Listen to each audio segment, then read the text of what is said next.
Hello, hello, hello, hello, hello, hello. How you feeling? Hello, hello, hello, hello, hello. Welcome to a brand new day. Embrace the newness of morning. Stretch your body and relax your mind. Forget about yesterday. Okay, here we are again. We are OneSecondLeft.com, and it's Ryan Donnelly. I'm flying a little bit solo tonight for a little while, but I have Lester McLean with me again today. Nice to see you. Who is popping in to do yet another. He's returning. He's our first return guest, our first real live guest of all time. Really, to be honest with you, on our site. Yeah, so we've had a few people come in, but you were the first great one, and you're the second returning customer of all time. So it's been good. We've been talking about your interview quite a bit because, again, we really like the aspect that we had a local Toronto musician who's also into the sports scene, has a pretty good pulse on what Toronto's talking about, culturally speaking, of course. Right. And so it was really good to have you in the first time, and it's fantastic to have you in again a second time. It's my pleasure. I really had a good time. I enjoyed it. I love what you guys are doing. I think it's fantastic. So great to hear. Yeah. Well, I figured tonight, and Smitty's going to join us, but he's getting his knee amputated, so he's going to be back later. Wow. Well, you know what? He's just like RG3. Pops right back up, right? Exactly. So, first and foremost, now, we did a little bit of talking before we turned the microphone on here, and the first thing that came out of your mouth was NHL lockout. NHL lockout, absolutely. So, there was the big deal last Thursday, this roller coaster of emotions where we went from there's some guarded optimism to, oh my God, they're talking to... we were talking before we started podcasting tonight about Twitter and Facebook and all the social media out there, but obviously Twitter and Facebook. Yeah. And to look at what happened from Monday, or whenever it was that the owners of the small group got together. I think it was the Tuesday, as a matter of fact. It was Tuesday that started. It was Tuesday, and this roller coaster, this sort of slow but sure, optimistic, everybody's feeling good, hey, we're close to a deal, da-da-da-da-da, and they get to Thursday when the whole thing just toppled. Yeah. You know what, it was, I have to say, and most people will agree with this, I think, because I've heard it said before, for the first time, this lockout is finally interesting. Yeah. Very much so. And I have to say, I personally don't necessarily have a problem with Gary Bettman. I do think that he has been arrogant at times, and it's bothered me. But I do think he has the best interest of the league at heart. I do. Right. I think personally, the second lockout, the post-lockout era, the 05-06 season, I guess we're talking about. That season, what they did, the rule changes they made, and just opening up the game, I think is fantastic. I loved it. I know people who did not watch hockey until that season. Well, and those changes, most of the fans who watched the game and appreciate the game all agreed to some point anyway that was a necessary thing. Absolutely. Those changes had to happen. Absolutely. Along comes this year. This year has the perception anyway of being a real greedy thing by the owners. Now, having said what you said, you back Bettman, at least you think that he had... Well, he has the league's best interest in his... Yes, and I think that, when your owners say to you, this is what we want, then you have to do it. There's no question about it. What I was about to say is that I have never seen him as angry. Yeah, I thought his head was going to explode. That was a trip to watch him do that. It's incredible to see. He usually is not that emotional at all. No, he's got that lawyer attitude where he can just bang. He doesn't take it personally. Even one of the coolest things I've seen during the lockout was that fan. The fan didn't interrupt him. Came outside the building and he interrupted the press conference. And he stood there and he talked to him, and the guy literally felt bad after. But you did not see any emotion from Gary. He was like, "This is why. Here's what I'm doing. I've been asked to do this." Yeah. And he laid it out, and the guy was like, "Oh, okay." Yeah, absolutely. You know what I mean? I mean, this is the commissioner of the league gave a fan a one-on-one. Absolutely. I mean, how many media people don't get a one-on-one with that guy? Absolutely. He handled it perfectly. Could have security, tackle him, taser him, all that stuff, But yeah, no, I agree. I mean, over the years, I haven't had as many issues as a lot of people have had with Bettman over the years, for the same reasons. I think he's a figurehead.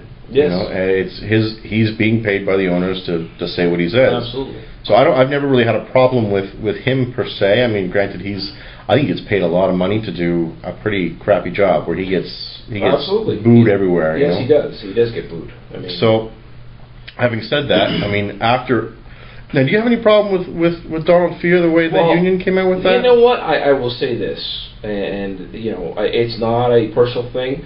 My distaste for him goes back to the baseball strike. Okay. I just think that he was, on behalf of the players, I think quite greedy. I think his negotiating tactics back then and the way he carried himself in public, I didn't really appreciate. And I think really, as soon as he was named the executive director of the Players Association, I personally went, whoa, this is going to be a problem. Because I think that's what you're seeing now. Mm-hmm. I think you're seeing Gary Bettman getting as emotional as he was on Thursday is a direct result of Donald Fear. And if you think about Ron Hainsey's comments earlier this week, he said they were in a meeting and they were talking and they were getting close to something, and then somebody said, we're going to have to bring Donald Fear in. And one of the owners said that could be a deal breaker. Yeah. They don't want to deal with him. No, they don't. Now, the flip side of that is, why? I mean, I think they don't want to deal with him because is he getting the job done? Or is he just an asshole, basically? Yeah. You know? I unfortunately, I think the latter. I personally think if Donald Fear was not quite frankly, I think if Steve Fear, his brother, was the director, I think we'd be talking about games right now. We'd have a deal. As opposed to lockouts.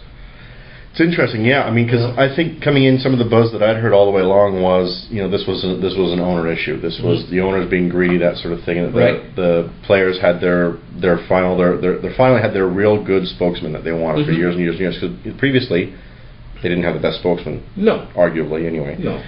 And so I was under the impression at this point that they're finally getting what they need. This is what they need. They need to stand up and be strong and all this sort of stuff. However, after last week, I'm starting to, you know, the meter's coming back towards the middle, if not towards the owners for me. Because well, I feel that way too. I mean, when I heard, I'll be honest with you, when I heard the owners had offered 50-50, I thought, okay, here we go. This is the best we can do. You know, I mean, you and I work for our companies, but you and I can't go and say we demand 50% of the revenue. No, we don't do that. So. You know, I have trouble with the notion that somehow that's not good enough. Exactly, especially the pro leagues. You know, and these are bigger pro leagues. Absolutely, with a lot more money, and the percentage they're making is less. Absolutely. And you look at the other two models, the NFL, ton of players on that roster, and they get less. Yes. And then you have the flip side of that is the NBA, the fewest players on the roster, and they still get less. So to me, you can't make any argument about, you know, this is the roster issue and blah, blah, blah, and all that sort of stuff, which I've heard brought up. And yes, and the thing is about that's still staggering to me is that if you look at the United States, where the majority of these teams are based, here's the rundown of how it goes for them in terms of importance, fan importance. Football, NFL football is number one. Number two, NFL football. Number 3, college football. Number 4, baseball. Number 5, NBA. You know, maybe hockey is 6th. I was going to say 6th. You might even put college basketball. Actually, I forgot college basketball, and I actually forgot NASCAR. Yeah, I mean, and you could probably start throwing in a few other sports. I was tweeting with a guy who's a Toronto sports fan, and his question was about whether or not the MLS. What's been the impact of the MLS, especially with the Galaxy and David Beckham? In the city of Toronto, we were wondering, you know, maybe the TFC is on the verge of passing the Raptors in the fans' hearts. But the question then became, you know, or at least, you know, how far was the TFC or the MLS going to go in fan support? The question then became, the conversation carried on to, well, in the States, does this mean the MLS starts to pass the NHL without hockey being on? In a market like LA, where you have a star-studded roster for the Galaxy, with the exception of Beckham leaving. Yes. I wonder now if something like MLS starts to take hold. That's a good question. And you know, and you speaking of LA, I didn't think this lockout was even going to happen, because I thought there's no way that the NHL was going to look at the league, and after the LA Kings had finally won the Stanley Cup, that they're going to not take advantage of this momentum. And that's what happened. I mean, you ask most people, they forget that LA won the Cup. Absolutely. You know, and the player they were joking on the radio the one day last week when I was coming in about some of the players that had changed teams, and there was a couple of analysts who were asked, whether it was tweets or not, they were asked, you know, what do you think about so and so playing with this new team? And he was like, oh, wait a minute, no, he still plays with the old team. And then you had to remember that, you know, these guys, there was a lot of transactions, and all of a sudden, I mean, no one remembers that, you know. So we don't even know half these guys where they're playing right now until you actually see them on the tube. Exactly. Now, getting back to the players and stuff, but listen, I do think that the players have some bones to pick too. I mean, look, how can a league that just signed, and I look at the Minnesota Wild, they just signed Suter and Arize, $100 million contracts. And yet that owner is one of the hardliners, apparently. How can you sit there? How can you sit there and say that you don't have money when you've just gone this past summer and signed those two big names, those big contracts, in Minnesota, one of the smallest markets in the league? And not only complain about not having the money, but then be a guy who complains about the length and the types of contracts that are being signed. When it's these are the contracts we're talking about. Absolutely. And I think in that respect, owners have to be accountable. But on the flip side of things, and I had a little bit of issue with Ian White a couple weeks ago. Ian White came out and said some very, very derogatory things about Gary Bettman and whatnot. But one of the arguments he made is, you know, Gary's been bad for the game in the sense that he's expanded beyond beyond the scope to some markets, and I think he mentioned Anaheim and a couple other places. And I'm just thinking to myself, well, hold on a second here, Ian. As a player, don't you want to maximize your opportunities to play in the NHL? Yeah. You know? Because, you know, if there was retraction, he might be one of those borderline guys. Very much. He's played, in the last 10 years, he's played for Toronto, Calgary, San Jose, I think Detroit's in there, and I mean, there might be another team he played for too. So he's a journeyman. So you're right. And I thought the same thing. If they got rid of two teams and made it a 2018 league, guess what, Mr. White? You're probably not playing. Yeah, very good chance. You know? Very good chance that. Very good chance. Exactly, and that's where, you know, everyone talks about it, Bettman and the Southern market, whatever stamp that he has wanted to put on the Southern market, U.S. market. You're right. I mean, the union has got to be happy with that, because look at the amount of jobs it's created for their players. Absolutely. And the union dues and everything else, and blah, blah, blah. And I still think that the exposure the NHL has had down south, based on what the expansion has been, good or bad, as far as the expansion itself goes, I think the exposure has been good. Absolutely. For the most part. You know, but the other thing too, and you know, when I think about the last lockout in particular, players were against the cap, but you know what? The cap has been good for Canada. Because there is no way the Winnipeg Jets are back if there's no cap. No. They can't afford to sustain it. And it's a necessary tool. It's a necessary thing. The players have done well under the cap system as well. There's no question about it. And I think as well, if you look at what may happen now as a result of this long-term lockout, chances are there's another team come back. I would not be shocked if in another 5 years there's a Quebec franchise again. And that's something, I mean, Smitty and I have talked about this at length many times about Canadian franchises. Both of us agree. Both of us think that there's going to be at least one more franchise, if not, and there's been reports saying that Canada can support up to another 3 to 4 franchises. I don't think there's any question. Why not? To me, I mean, there was some trouble with the Markham bid recently. Yes. So that may or may not go through. But the fact that there is somebody willing to build, the fact that we got this far with that plan. Hey, they're building a rink. Yeah, that's fantastic. Broken, you know. So you look at, you know, possibly another Toronto market. You look at Hamilton could revamp their arena easily, and you've got, you know, you've got Quebec City, and we've talked too about we think maybe a team in Saskatoon. You know what?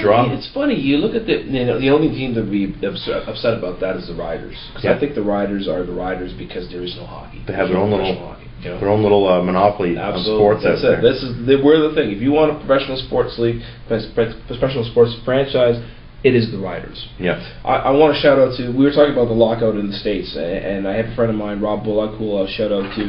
He was saying that, as Mr. Smith makes his way into the room, he was saying that he was in upstate New York a couple weeks ago, and not a peep about the NHL lockout. Not at all. Not at all. Not a concern, you know? And New York's such a hard state in that sense, right? Because there's so much going on there. The Knicks, the Brooklyn Nets, you know, the Giants, the Jets, you know. Absolutely. and that's just the teams. I mean, look at even some of the player issues. I mean, the Jets alone and the player issues and the whole stuff with Eli going on, you know, whether or not he's an elite quarterback, and I mean, so the teams itself, there's enough stuff going on. So we're just rehashing the NHL lockout here because that was one of the first things Lester wanted to get off his chest. We're not going to introduce our good friend and new father, Ryan Smith, to the table. Oh, I'm here. Smitty's here. How's the knee? Oh, yeah, my knee surgery. Well, no, I didn't have any knee surgery. Yeah, we heard the knee got amputated, and you've got a plastic one now, because in the winter it rusts up here with all the salt. Yeah, that's what happens. If it's not plastic. So yeah, we were going over the NHL lockout, and so Lester has been obviously talking about last week's big decision and the lead up and the build up, and it hit him as hard as it hit you and I. It was one of those things where it built up all week long, and then all of a sudden, boom! It just hit. And Lester was saying at the same time that he's starting to feel a little more for Gary Bettman than he has in a while. And the reason I say that is I do think, and I have felt since 1994's baseball strike that fear was the reason that happened. I think another guy comes in there, I don't think that strike happens. See, you and I differ on this because I am totally on the opposite side, which is great. Well, you know, listen, I'm not saying that the players don't have something to be concerned about, but I do think that, let's put it this way, as I said earlier in the podcast, if Steve Fear was the guy, we're talking about games now. We're not talking about hockey. Gary Bettman's emotion last Thursday is a direct result of the way he feels about Donald Fear. And it has become personal. Okay. And in turn, Bettman has done this every single time the contract has come up, has locked out his players. He's been asked to. That's his mandate. But I mean, in terms of what, it doesn't matter. That's what he's doing every time. Who cares what his mandate is? That's what's happening to personas. That's what's happening to him. But so you could say the persona is the same way with Fear. You would think the persona is that Fear should just play hardball. Well, really, what he's trying to do, I think, is that he's trying to make it more difficult on the owners to say, "Hey, you're going to do this to us every single time. We're going to make it tough on you." Well, look, I'm not suggesting that for a second that I'm happy or pleased that there's a lockout, but I do think that it's not so much that it's not what he's trying to do as a director. It is the way he's going about it. He seems to have the reputation. But look what the owners did this week, saying we'll do a deal if Fear's not in the room. Well, these guys, and I said this to Donnelly this week, all these hockey players don't have the education to sit in the room with guys who have billion-dollar industries. No one's suggesting they do. But so I think that's really rude by the owners trying to shove it down the guy's throat. I don't think they're shoving anything down his throat. I think if you look at a guy like I've met Larry Tenenbaum. Okay, nice guy, very cool demeanor. When a guy like that, who has done so much. I mean, I'm not saying the Leafs are the greatest franchise in the world. No, but he's done a lot in the community. He's done a lot. He's built a franchise. I would say they're the greatest franchise. You know, well. Anyway, just his demeanor, knowing his demeanor, for him to say how frustrated he was with that process by the end, says to me that there's something about the way things are going when Donald Fear is introduced into the situation that takes away from any goodwill. That's all I'm saying. And I hear you, but at the same point, Larry Tenenbaum is also getting like his hearsay from Bettman and the negotiating committee. No, he was in the room. But he was in the room when Fear was in the room, because Fear wasn't in the room at that time. It was just the players. But okay, look, all I'm saying. So you can't say necessarily it's a Fear thing. All I'm saying to you is, it seems to me, I don't think there's any coincidence that everything goes well until Donald is introduced into the situation.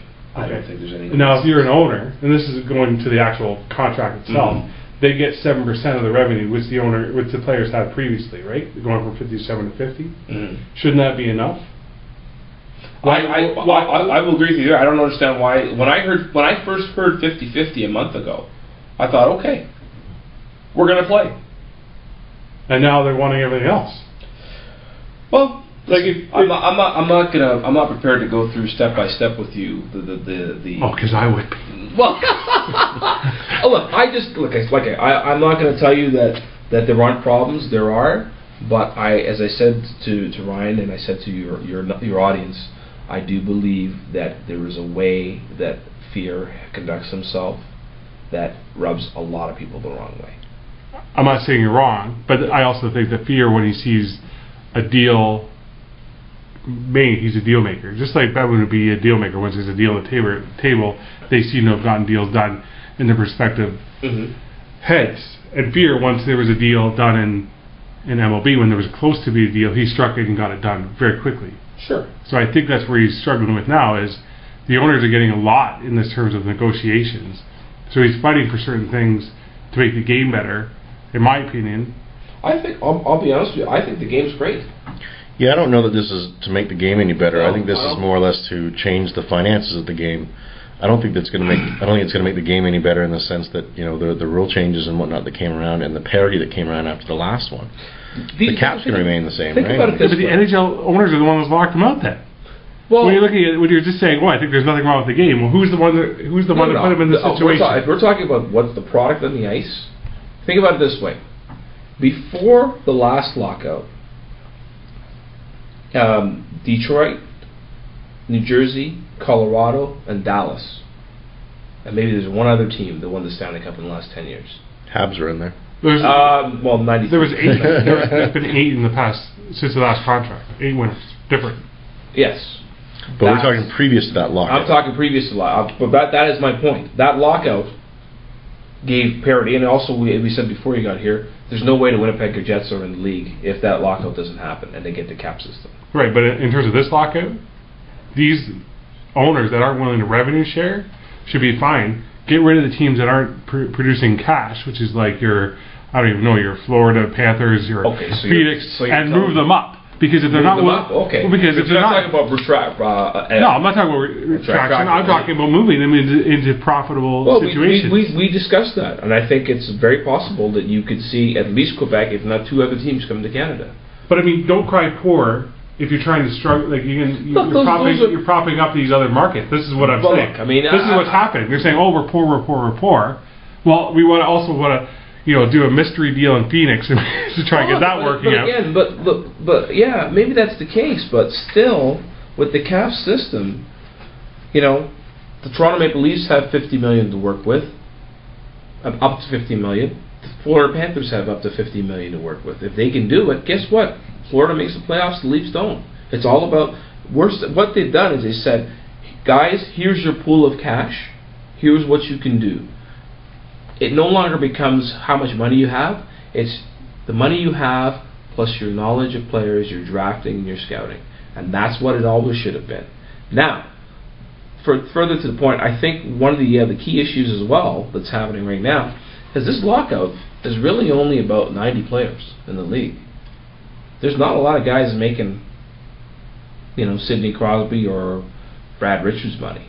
As we were talking, Ian White was a good example. There was a guy who was on be one of those guys likely if they retracted 4 or 5 teams or 3 teams, you might be one of those guys who does not come back. But the funny part is what you're saying, you're right, it does involve 90 players, but if the owners get what they want, the pool in terms of what the rest of the guys get will be even smaller than what they get now. So what you're actually saying is you're right, maybe it involves 90 guys now.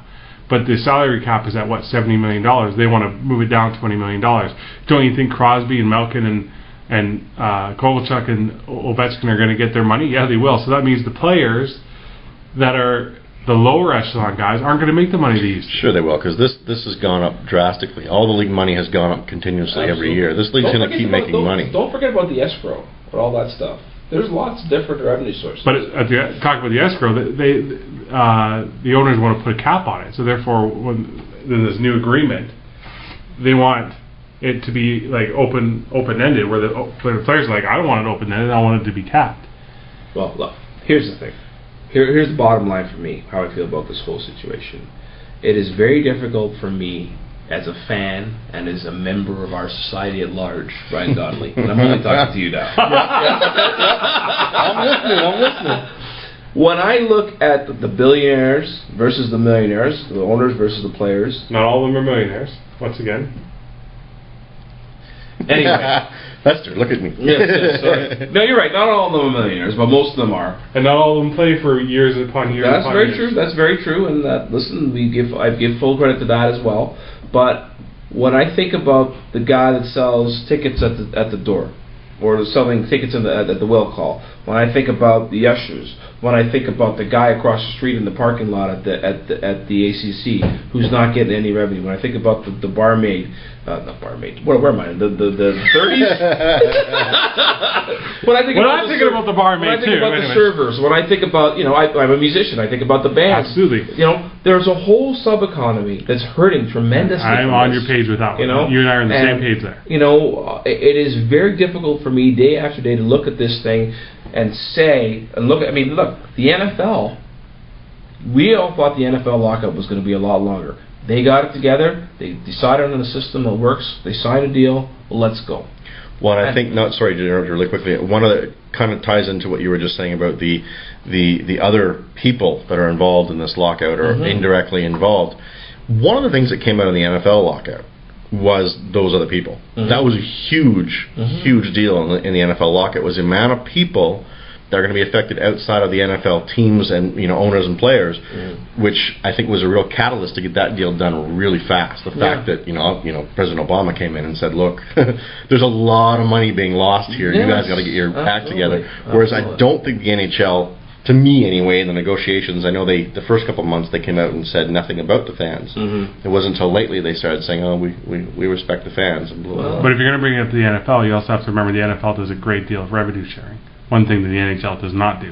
And maybe they have to look at that model. I'm not sure. But they're not doing it. That's the thing. That's where I really get frustrated with the owners. Well, and that's where I'm saying they're not even talking about revenue sharing. That's where it pisses me off. Look, well, I hear you. I understand. Listen, all I will say is this: I'm not going to tell you that I'm on the owner's side or on the player's side. But when I look at this equation, time and time again, the one thing that stands out is Mr. Fear and the way he operates. And that, I think, is a serious roadblock. Right. And you will start to see in the next couple of days.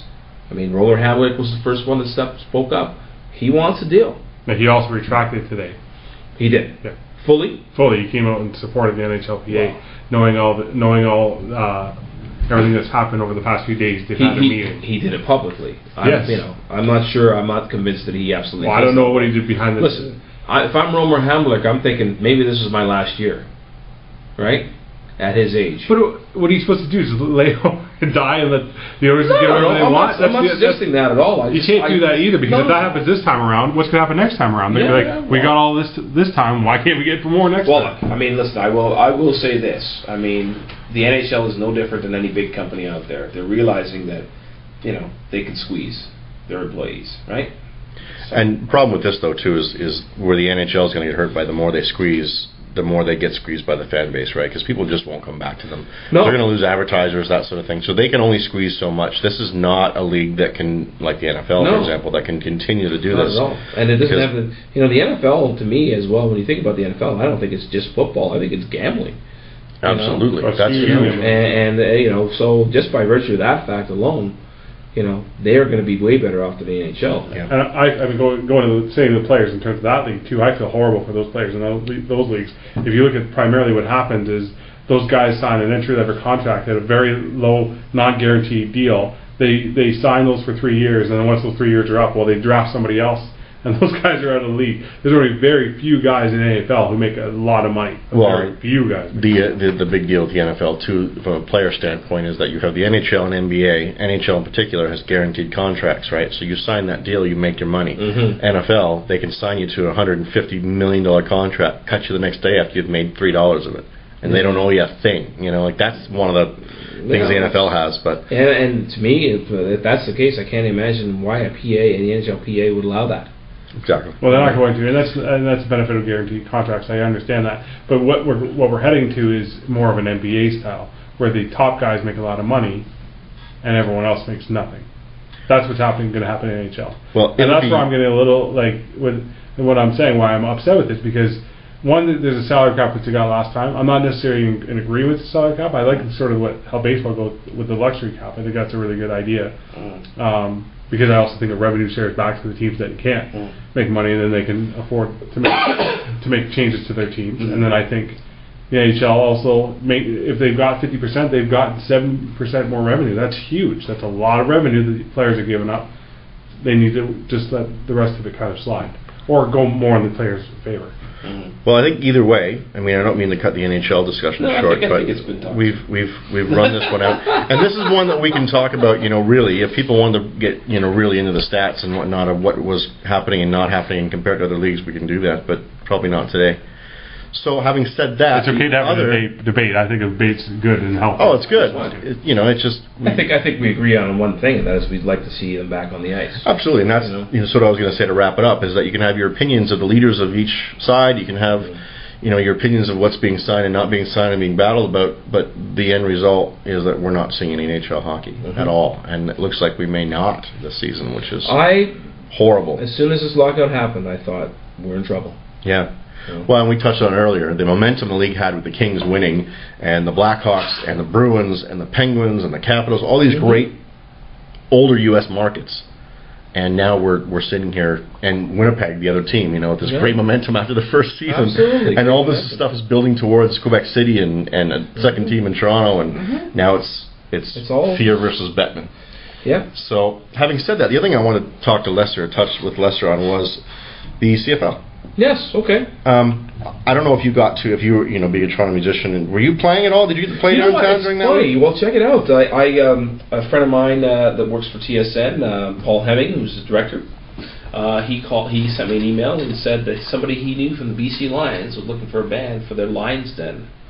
So I ended up talking to Christy Van Binsbergen, is her last name, and sure enough, my band Gruyard ended up playing 2 nights down at the Toronto Convention Center for Grey Cup Week, which was awesome. I've never done that before. It was fantastic. It was great to meet a lot of people, and I'll say this, to see the spirit of the league in our city like that was incredible. Now, did you get any traitor calls, being a Toronto Argonauts fan, playing for the BC? No, not really. I mean, I wore the colors quite happily, and it was great. It was great to see, and listen, the thing about it, too, is if you think about it, they're owned by the same guy, really. True. Right? So, very true. So, it really wasn't too bad we were all Torontonians and whatnot, but it was a great time. I got to go down there. I wasn't there for any of the festivities. I was down there, Front Street area on the Saturday before. Yes. Just hanging out with some friends and family, and I was astounded. We could not get into a single bar on Front Street. They were locked up tight. Everything, real life sport or thrill sports, right? Real sports, Thrill sports couldn't get in there anywhere. So, what did you think of that? Outside of that, that was a great thing, obviously, for you as a musician to get a gig down there and play it. But I wonder about we've talked a few times and debated a few times about the impact that a Grey Cup win by the Argos and the 100th Grey Cup in Toronto has on Toronto and B, the league. Yes. And I guess Toronto, the Argonauts, in this market, because it's a great time to win it with the Leafs. Well, listen, that's absolutely key what you just said there. Listen, to have the Leafs completely out of the picture was a tremendous stroke of luck for them, no question. To have a peak, and listen, to be in the 100th Grey Cup in Toronto, I think was fantastic for the Argos. I think. Looking at the situation from an Argos just as a CFL perspective, it's terrible that neither the Argos or the Hamilton Tiger Cats have really been competitive in the last little while. Yeah. Well, and the story that I heard was that of the 8 teams in the league, there was 2 that weren't doing so well, not making money, and those were the 2. Oh, well, absolutely, because really, unfortunately, again, if you look at the Southern Ontario market, and you can include the Ottawa Senators too, the Senators, the Leafs, the Raptors, the Jays. Those are 3 things that all compete with the Argos at some point in their seasons, right?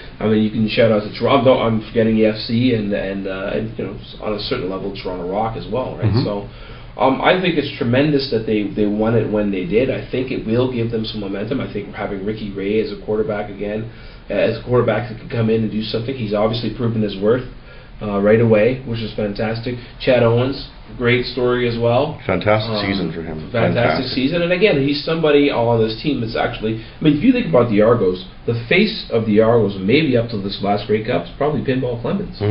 Yep. He's retired when? Yeah. Well, he's exactly. He's not even really. He's got an advisory role at the franchise right now. I think. I know he was CEO at one point. He's a management role, but I don't think he's. No, he's definitely got a role with the league, with the team rather. Which is great, but you think about it. He retired, I think, in 2000. He coached them to victory in 2004 in Ottawa. But other than that, Yeah. Well, and this season too. I mean, you look at the whole Corey Boyd issue where they unloaded Boyd and went with Cackert, and I mean, that doesn't happen a lot where a team can unload who was a premier back in the league. Yeah. To that point, I mean, not many teams, either league, NFL, CFL, can do that. No, but but I think it's interesting because it goes to show you that as good as you are, if your attitude is not right in a team sport, eventually somebody will get tired of you. Well, and this is the thing with Boyd too. That's exactly it. He went on and hasn't done much. Exactly. Since. But getting back to your original question, I think it's fantastic. I think it brings some balance to the league as well. I mean, I would love to, in a way. I mean, I'm a big fan of Calvillo. I would have loved to have seen, on a certain level, I would have loved to have seen him win the Eastern Final, play the Grey Cup, win it, and retire. I'm not sure he's going to come back next year. He's had shoulder surgery, or he requires shoulder surgery. Yeah. So we'll see about that. But it can't be, it can't be BC and Montreal every year. It can't be Saskatchewan and Montreal every year. Well, it's important for this league, right? It's important for this league to have Hamilton and Toronto do well. Well, listen, that rivalry alone. Absolutely, and we talk about. You think about it from a TV perspective too. Let's face it, Southern Ontario is the largest market in Canada for television. So you have to have those from a rating standpoint. But then again, there's no question that the CFL is Western driven, and to look. You were downtown, so you saw people from Winnipeg, you saw people from Calgary. Ton of Riders fans. As well. And it's a real proud time for them. It's a real proud time for them. Whether their team's in it or not, they're celebrating, man. Well, that was one of the questions that one of the guys in our group that were kind of wandering around looking for somewhere to have lunch was, I'm seeing all these Stamps fans and Riders fans and Blue Bombers fans and everything else, and we weren't seeing a lot of Toronto fans that day. Now, granted, they came out in droves later on. But his question was, how come they're all here? You don't see this in other championship games. But it was the 100th Grey Cup, right? I mean, they were coming to celebrate. The Grey Cup, people do follow. You do see it, actually. Listen, every team for a Grey Cup week has some kind of or whatever you want to call it. Lions Den happens every year, wherever the Grey Cup is, right? So, no, you do see it, and we don't see it up front and close and personal like we did this last time. But I think it's fantastic, and you know what? It just gave me a real strong sense of the pride that people take in the CFL as Canadians, because it's our thing. It's unique to us. Nobody else has it. I'm sure you've watched sitcoms. Over the course of the last 10, 20 years, and somebody eventually makes a joke about the CFL, or likes Canadian football, or the Riders playing the Riders. Sure. Because you guys are both football fans, and I'm probably I'm not that big a football fan. But I mean, I'd be more of an outsider in terms of that. But I would suggest to you this: the two teams you're talking about, Hamilton and Toronto, moving forward, Hamilton's going to get their stadium rebuilt. Absolutely, and that's going to be a great sign for them, and hopefully that produces more revenue. But what I do struggle with Toronto is in this market, for them staying at the Skydome, because so do I. Because I think that is really the issue with Toronto. Well, if you look at the Alouettes model, what they do, they moved to Molson Stadium on the Go campus, and ever since then, they've been going nuts in Montreal. Digo was they still play championship games. There's playoff games there, which is great because they need more people there. But it's fine. But the regular season games are all at Molson Stadium in downtown Montreal. And I'll tell you this, I think the biggest mistake the Argos made was basically they were offered free rent at Rogers Centre, I believe. But if you recall, they were going to move to U of T. And that would have changed everything. Yeah. That's going home in a sense too, because they played at Varsity Stadium for years, and that makes the most sense. And they didn't do it. Listen, don't get me wrong. I do still think that the Rogers Centre is a world-class venue. I think, you talk about their other tenants, the Jays. I think big things are coming for the Jays, no question. And again, there's another team that took advantage of the fact there's no lockout, and there is a lockout rather. And these signings they made. I have not seen this excitement about the Blue Jays in 20 years. Well, let's run that one then. You saw the trades, you read the trades, and this market was for a week. Oh yeah. For that entire week when that trade was announced, up until the Cabrera signing as well, was all Blue Jays. It was it bumped everything off the front page, which is fantastic. Now, we got a long time, I guess, in a way, a long time till spring training. But this is going to be a great year, I think, for Toronto Blue Jays fans. Well, you know what? The team has finally done something to say, we're serious about competing. we're serious about competing, which is great. You know, for a long time, I mean, again, if you're talking about faces of the franchise, I think you could argue that the last big name face of the franchise was probably Carlos Delgado. Which, again, in the news this week, right? I mean, yeah. I'm sorry. He's going on the Ring of Honor. Did not know that. They're going to bring him back this season and put him on the Ring of Honor. Well, it's good, and they know. So well he's deserved, right? Yeah, and he's been and he was a quiet leader, I mean, right? not quieter than Vernon Wells. Who's the other guy that probably had a chance to be the face of the franchise and just I mean, I don't know what happened to him. He just sort of faded out. He's an Anaheim now. No, I know. I mean, he's on my team, but I mean, like, I don't know what happened to him as a player. I mean, we all remember him as a young player. The reason he signed that contract is that he showed that he had the ability to play ball, and all of a sudden he's gone. At that time, it was him and Rios, right, were the two big guns. Yeah, absolutely. And Rios has been okay. Yeah. Rios has been okay, but Vernon Wells has been atrocious. Absolutely. But I'm excited for the Jays too. I mean, if you look at that roster, I think it's a good roster. Now, the issue that I have is that, and it's not an issue, people expect the Blue Jays to win. I think that's a dangerous spot because I think the AL is going to be very tough. Well, like, no team has gotten really worse. They've only gotten better, the teams that are competitive. Let me say two things. Number one, I agree with you that there were expectations on the team. Personally, I mean, I'm not saying that I have any issue with John Gibbons, but I think personally that they should have been looking for somebody who's got a World Series pedigree. You want somebody, we got all this firepower now, you want somebody that's won something. Absolutely. And I do think that as much as I appreciate that he's, you know, the confidence the Jays organization has in Mr. Gibbons, I do think that I question this, and I think he will have something to prove. You know, the Jays have to come out of the gate, you know, and with a spectacular April and May at the very least, or else look out. Well, that's been what I sort of the vibe I've felt is that as much as people like Gibbons, there has been some apprehension around his rehiring, is whether or not this is a good move for the franchise. Absolutely. And when you go big on everything else, I mean, the Leafs are the one franchise over the years who tends to go big on players, but also go big on coaches and or general managers. Absolutely. Whereas the Jays maybe could have. I mean, who knows? Maybe they knocked on Joe Torre's door and everything else, but I don't know. I mean, you know, there was talk of Ozzie Guillen. You know, I don't know if that I necessarily. It would have been a trip, but I don't think you'd ever get him to come to Toronto. The other thing I was going to say though is Paul Beeston said this the day of the Gibbons hiring, and I'm glad he said it because I think it's so true. And whether you want to think about sports as sports or not, he said, you know what, we're in the entertainment business. We're in the entertainment business. And I cannot ever heard anybody in the Toronto sports market say that. And I think he's right. He's right. He is right, you know. So we're not just talking about the Jays now. Yeah, you want to entertain, but you're talking about when the Red Sox come to town. You're talking about when the Yankees come to town. And now they have I mean, before, you know, they would sell their tickets based on the fact, oh, you know, this is a premium box here with the Yankees coming. Now, if all goes well, they have their own team. That's true. So, you know, and I do expect 20 to 30% increase in attendance. Absolutely. Well, and that was last year. They better get it. Last year was the first year in a few years that you went to a Red Sox versus the Jays or Yankees versus the Jays, and saw just as many Jays jerseys as you did the other two. Because previous years, well, there's a great deal of excitement last year, and injuries sort of faded them out.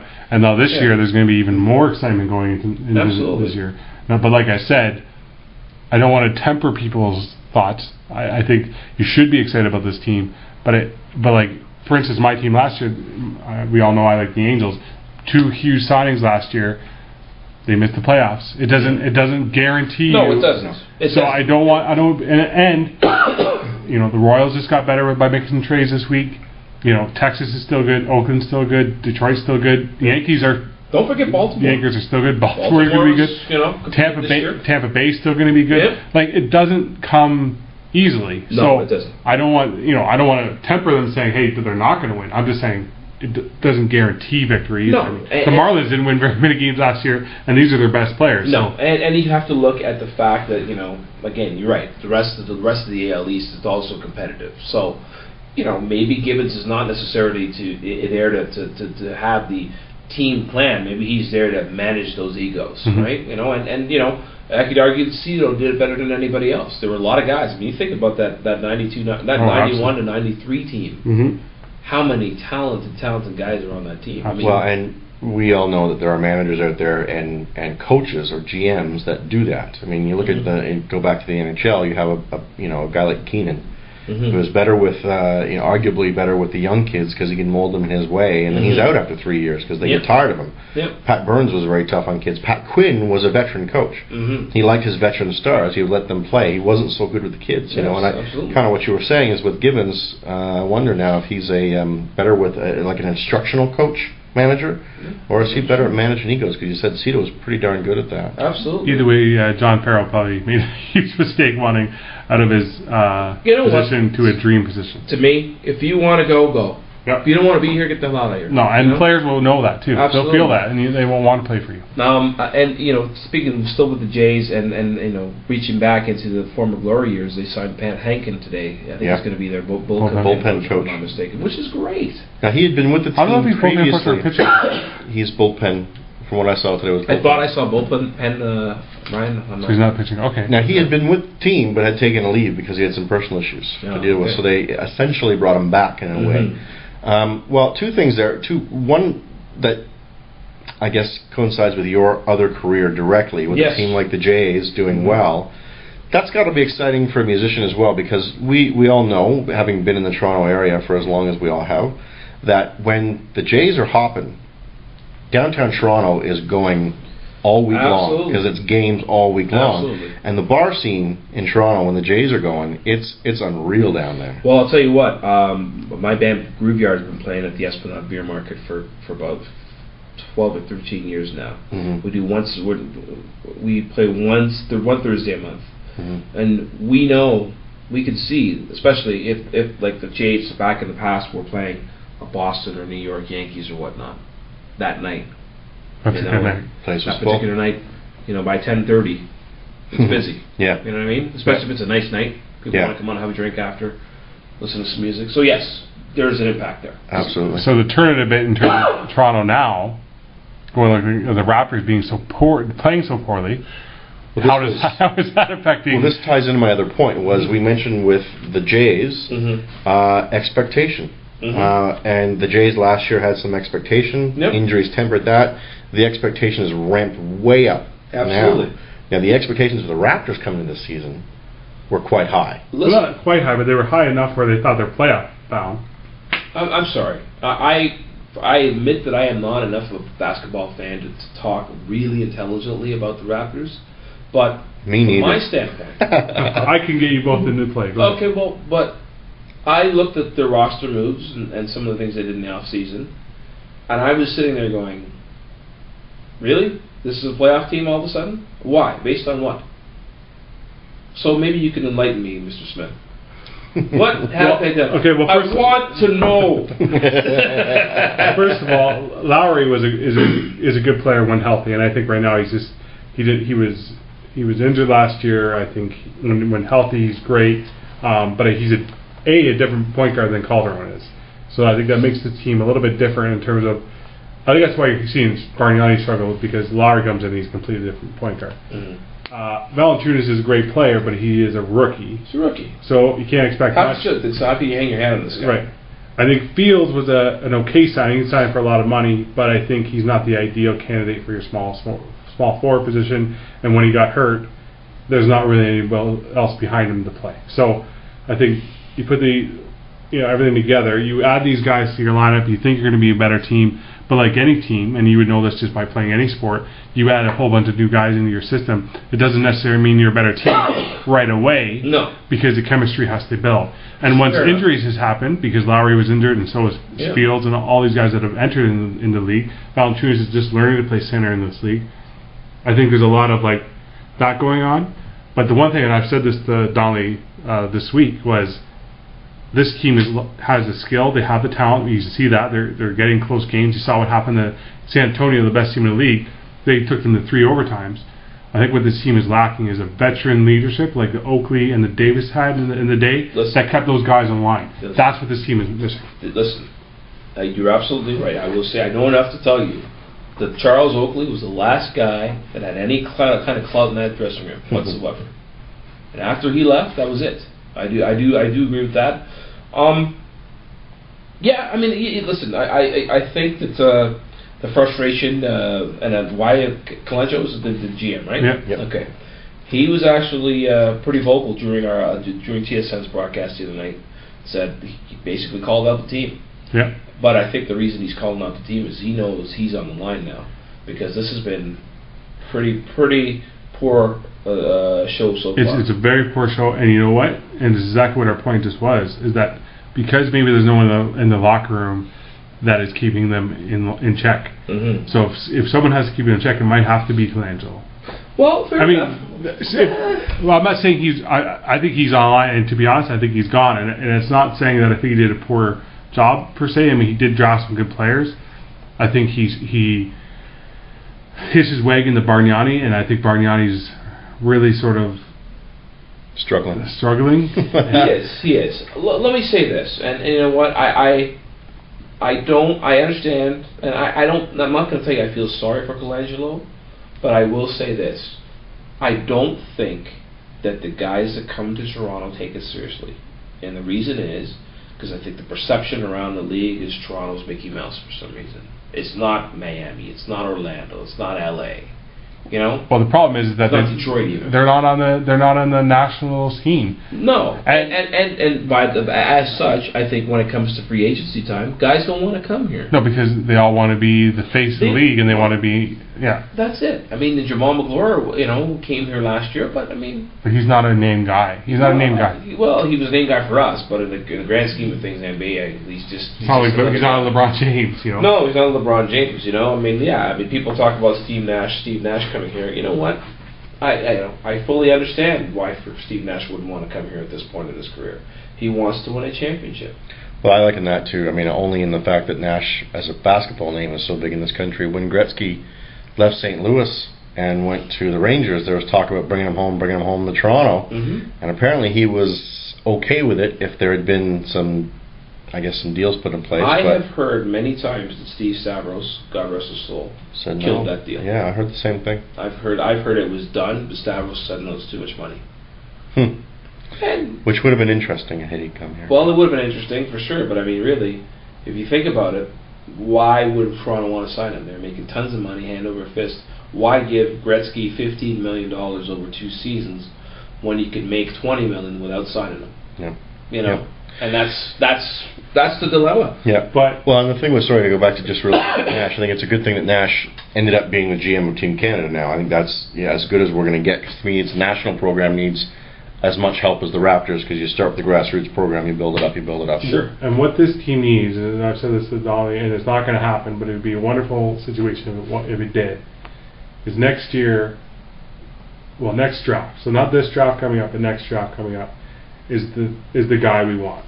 Is the guy this franchise, this city, this country needs, and it's Wiggins. And he's Canadian, and he's from Toronto, and he's the number one guy. He's compared to LeBron James. He's compared to Kevin Durant. Sure. And he's the guy, if he ends up in this market, I think turns it all around. But it's not going to happen. Well, and I think that's the problem. Who knows what can happen? But I will say this: the other dream scenario, outside the draft, which is a beautiful dream, Brian. Right. Very beautiful. What, you mean a Toronto kid that's like a LeBron James? Imagine that in this city. I sounded sarcastic, but I wasn't. I wasn't being sarcastic. I think it's fantastic. But the other thing that happens is somebody somewhere goes, you know what? You're managed to convince. Like, let's go back to LeBron for a second. As much as I don't have any grudge towards LeBron as to why he left Cleveland, I have always had a problem with how he left them. I think it was a very poor taste how he left. I agree with you there. But I mean, it's just right. But I would have much preferred him to say to himself, you know what? If I could stay here another 3 years and we maximize our opportunities, if I get Dwayne Wade to come to Cleveland, if I get Chris Bosh to come to Cleveland, and we do it here, I'm the man. I'm the man for the rest of my life. Nobody will talk about Cleveland sports without mentioning my name. Yeah. But they don't have that grand vision. These players, they don't have that. They don't have that. In the now. I look at Vince Carter. I look at Tracy McGrady. Even Bosh.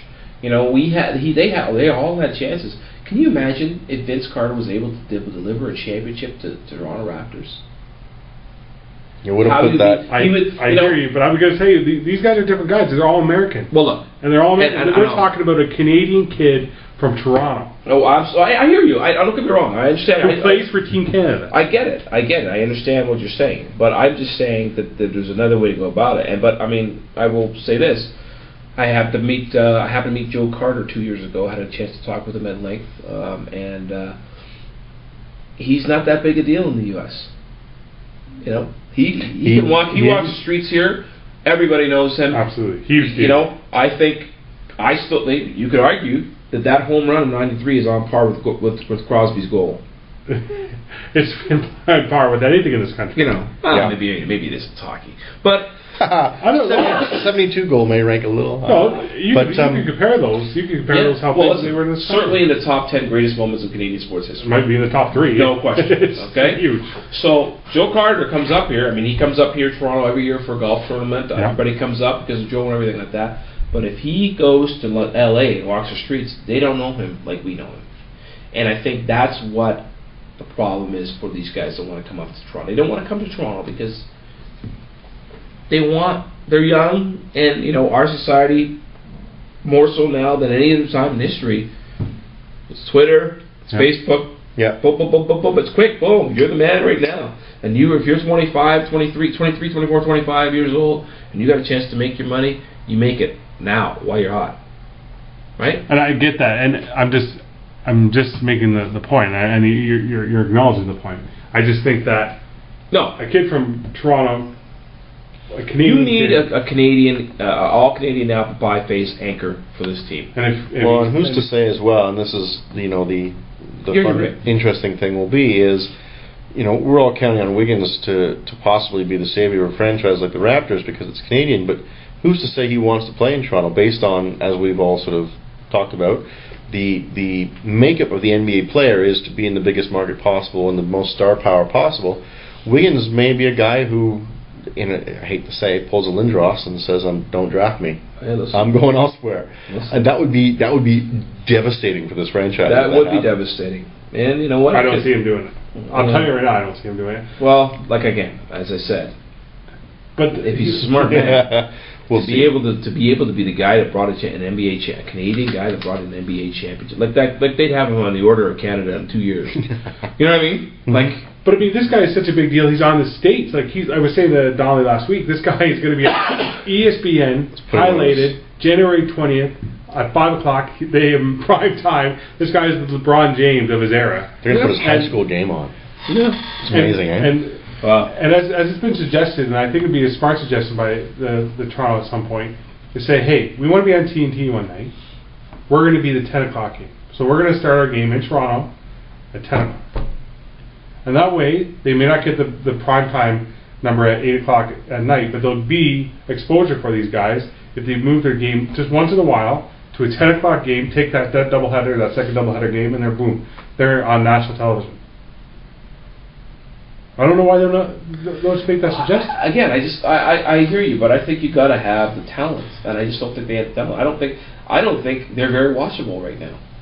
The Raptors, I really don't. Well, I would agree with you there. I mean, I am a if you want to see a train wreck in the fourth quarter, tune in. I'm not a Raptors fan before I'm an NBA fan, and I have trouble watching the Raptors, especially in that fourth quarter now, because I mean it's a hard thing to watch, especially when you have an idea what's going to happen, and you see it in some of those players, you see it in the fans too. It's like I was there. I went to the 2 Raptors game last year, and it was like, they're up, everything was cool, but the unspoken thing was, okay, how are we going to lose this one? Yeah. Well, I think you still have right now, similar to what we were talking about the Jays when the Red Sox and the Yankees came to town. I think you have more fans coming into the building right now to see who's in town as opposed to, let's see, the Raptors play. Oh, absolutely. And when you see a bottom feeder versus a bottom feeder, the place is empty. When there's no star on the other team, and that's the unfortunate thing is that I saw Toronto and Cleveland last year. Yeah, tickets were pretty easy to come by. Yeah, whereas the flip side of that is you get the Leafs, who could be the worst team in the league, against the worst team in the league, and the ACC you can't get tickets outside. You know, it's just but there's a difference. There's a difference in culture. I mean, the Leafs, for example, the Leafs and Habs could be 15th and 14th in their conference, and yet that place will be sold out for weeks. But that's a culture thing. That's a culture where we have gone to that. And basketball is relatively new to this culture. However, like I said to you, and you haven't heard this, is that if you look at the makeup of the Team Canada and the teams and the kids that are in that 16, 17, 18-year-old range, and they're all from Canada, they're all dominating their age group. And what happened 18 years ago? The Raptors came into play. So all these guys have grown up watching the Raptors, and this thing has progressed. There is no question that the impact of there's no question that the impact, they've had a significant impact in the market. Look what happened to Vancouver. They couldn't sustain it. They couldn't sustain the Grizzlies, So and you know what? I think that was a management issue, not the city issue, because I think the city would have supported it. I can't speak to that. But I mean, listen, they had a very long losing streak. As a matter of fact, I remember I was there in '96, and I think I was at the game where they finally won a game after losing like 19 in a row or something like that. Crazy. But I mean, look, in a few short years, they moved to Memphis, and Memphis is now one of the best teams in the league. It's a management issue. It's not. I don't think it was a city issue. Again, I'm not going to blame Vancouver for losing that team, but I mean, but I think if you look at them, I look at that city. At the time, I don't think they were interested enough. I really don't. I think a team in Vancouver and Montreal could handle it very easily. Both a basketball team and both. Now maybe. I'm saying right now they could both handle it. Back then, no. Well, here's a point, sort of, and this is, I mean, we're an hour into this, so I was thinking we should probably head about wrapping this up, So one of the things that you mentioned, musically speaking, of course, when the Jays are big, you see an overflow to the bars. Yes. I'm assuming when the Leafs are big, you see that as well. They don't have to be big; they just have to be playing. They can be playing, exactly, and you see it in the bars. Oh, absolutely. Now, Raptors, good or bad? Do you see you know what? An increase? I can't say I have seen that. Let's put it this way: I can't tell you I've had my eyes open for it, but I will tell you there have been times when we've played the bar after an Argo game, and you see a little bit more, bit of a bump. Because as you say, people are downtown, and that corridor. I mean, it's not that far a walk from Rogers Center to the Esplanade Beer Market, so you do see people. So I'm going to assume, like, I've seen a couple people in the bar after with Raptors jerseys on and whatnot. So yes. Okay. Well, having said that, we're in the middle of in December here, so we've got Christmas coming up, and tell us about whatever you do at Christmas time. Now we know Ryan was filming in earlier. You have a tradition. I do have a tradition. Several years ago, I think 2003. So I used to do a lot of Christmas cards and whatnot, and I think it's an important time of the year. I do like the time of the year because more than any other time of the year, people are a little kinder, a little gentler, and it's nice to even if you haven't talked to somebody for 6 or 8 months, you have that window to say, hey, how you doing? Merry Christmas, whatever. Have a great holiday. Unless you're talking about the NHL lockout. I love But in any case, I decided a couple years ago that I was going to write an original song. My first song was 2003. It's called Don't Make Me Go to the Mall. And I actually performed it last night with Paul Neufeld and Rhythm and Truth. But that was well received.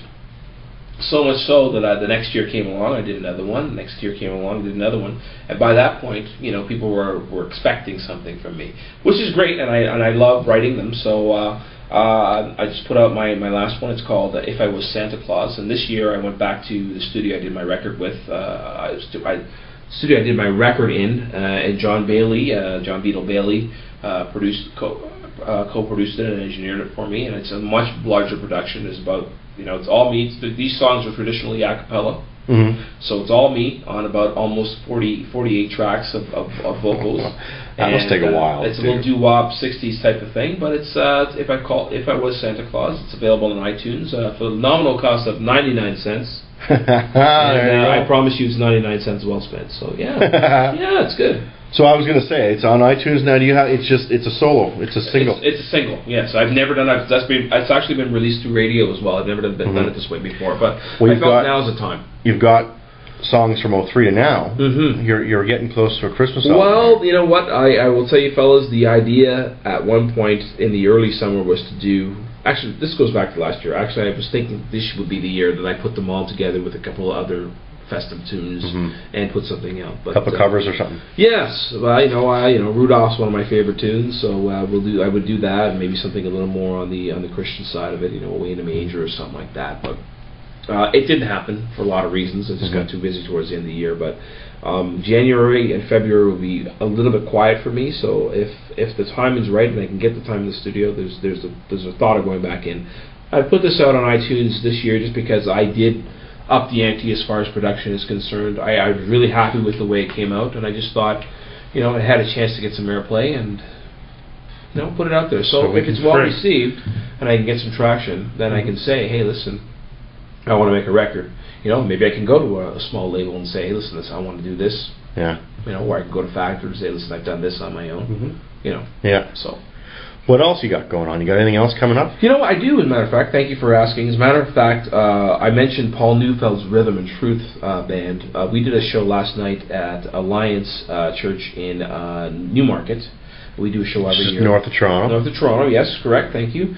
And we are back at my church this Saturday night, December the 15th at 7 p.m., doing a Christmas show at my church. Do you want to mention where that is, or do you want to keep that a little private? Yes, I do. I want it 2800 Don Mills Road. It's at the top of Peanut Plaza, really right across the street from Fairview Mall. Okay. So folks in the area, come on down and check that out. It's going to be fun. There's no cover or anything. We are suggesting a $10 donation that will go towards the George Vanier lunch program and a little bit to the church, and of course to pay the musicians for the show. But it's going to be myself, Keisha Wint on vocals, Don Pham on drums, Paul Neufeld on keyboards, bass and tuba, and Colin Campbell on bass and guitar, and then my brother Mark is going to join us for a couple of songs as well. So it's good. So how many? You were mentioning a couple of songs. Do you know how long you're going to play? We're probably going to play until at least 9. So it's just going to be probably 2 45-minute sets with a break in the middle and an intermission in the middle. So the idea is to, have people come out, have a good time, and if you got to go to some other holiday functions, you still have plenty of time to go out to do that. So that's the idea. And so, sorry, go ahead. Do you have any, every year I remember seeing you on Revival a couple times doing a... You know what, I'm not doing Revival this year, but my brother is doing something called Mark McLean's Holiday Soul Party. That's taking place at the Painted Lady Thursday night, the 13th of December, so I'm doing that too. Yeah. So lots of stuff going on. That's good. I was going to say, so I've been to that. That's it's a party. And Lester wears a nice, something festive. Yeah. Something festive. Yes, last time I saw him, it didn't have any arms per se. Yes. Just has sort of some armless. And more of a vest. Yes, I did have a vest on. You're right about that. The pipes out. True. Yeah, he did have his pipes. Well, not the vocal pipes. The ladies loved it. The ladies. So on top of that, that's the Christmas stuff, and you've got. You're playing still. I'm assuming throughout the month, regular basis. Yes, doing that. I'm back at the Boiler House for the last show before Christmas on the 22nd of December, 8 till 11 p.m. that night. I mentioned the beer market before. Grooveyard's at the beer market on the 20th of December, 9 p.m. until midnight. Before that, I'm doing something with a guy by the name of Laurie Ingalls, and he's doing a show at a place called Museum, I believe. 401 Richmond, I think, is the building, and that is a Stevie Wonderful Christmas. So it's all Stevie Wonder songs. So I'm going to go in early and sing a couple tunes and then head over to the beer market. So there's that going on. I have a jazz liturgy at my church on the 16th. So there's you're not lots too going busy. on. You're not too busy. Well, I'm taking a couple days off to get. I've recorded with my brother as well. He's got a record coming out as well, and. You want to give him a quick pump? I will give him a quick pump. He hasn't put anything out yet, but Mark McLean's Playground 2 is coming out, and we recorded some songs with him and Steve Biggis in Hamilton. So that's what's going on. Well, that was a lot to take in. There's a lot of dates there, but luckily enough, I have a website? You have a website. I do. Look at the website. Ryan Donnelly smooth, man. LesterMcLean.com is the website. That's McLean.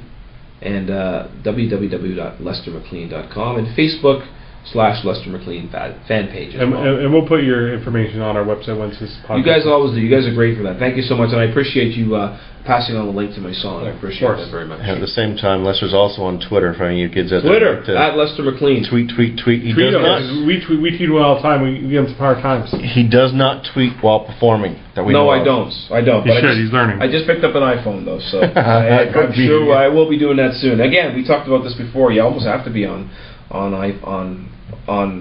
all these social media sites. Social media things to make it happen. But I guess I will say this now that I'm here. This will probably be the last time we speak, maybe before the holidays. So to the listening audience, all the best for the holidays, a healthy and prosperous holiday season, and all the best for 2013. To you, Ryan and Ryan, to your respective families, and thank you, your children. All Thank the you very much. best. Same to you. Yes, I hope it's a great season for you. I mean, to me, this is one of those seasons, you know, a bit of an Irish background in my family, last name McDonnell, how can you imagine?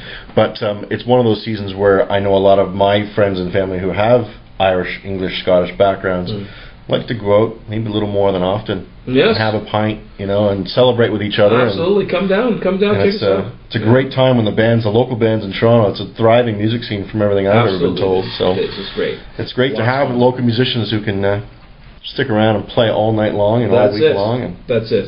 And so many different varieties too. I mean, you're jazz and blues. Jazz. I play a little jazz, play a little reggae, a little pop, like a little rock, a little soul, funk. Speaking of reggae, I just watched the. Sorry, but on topic here real quick. I just watched Marley, the documentary on Bob Marley. Nice. Hell of a show that was. Absolutely. I haven't seen it yet, but I gotta check it out. Is it on? Where's it on? Is it on? You can download it, as far as I know. Yeah, it's a documentary. I haven't seen it either, but I haven't seen the Michael Jackson one too. I wanted to check out the Spike Lee Michael Jackson documentary. I haven't. But you know what? Again, we talked about the holidays. There's a little bit of downtime after Christmas, and I guarantee you I will be checking out that. Somebody gave me a Blu-ray of The Expendables 2. I'm going to put that in and have a mind-numbing 2 hours of explosion. reality for that one. So it's fun. It's great. You know? No, December I think is a good month for a lot of things. A lot of good movie releases, and obviously the entertainment district and everything downtown Toronto is fantastic. Absolutely. Junior's coming up. Oh, I know. And hopefully next time we have a podcast, we're talking about NHL hockey on the ice. That, or we're going to have a fist fight.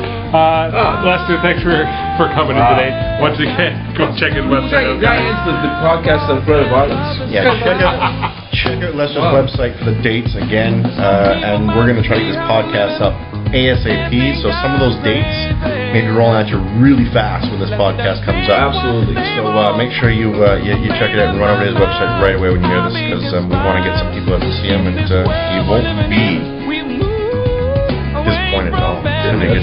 Just like you aren't in his hockey game, which you can see, you know, around the area too, on a night-to-night basis.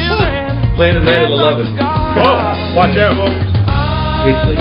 Anyway, thanks for coming out. No worries. And we're always glad to have you. Yeah, my pleasure.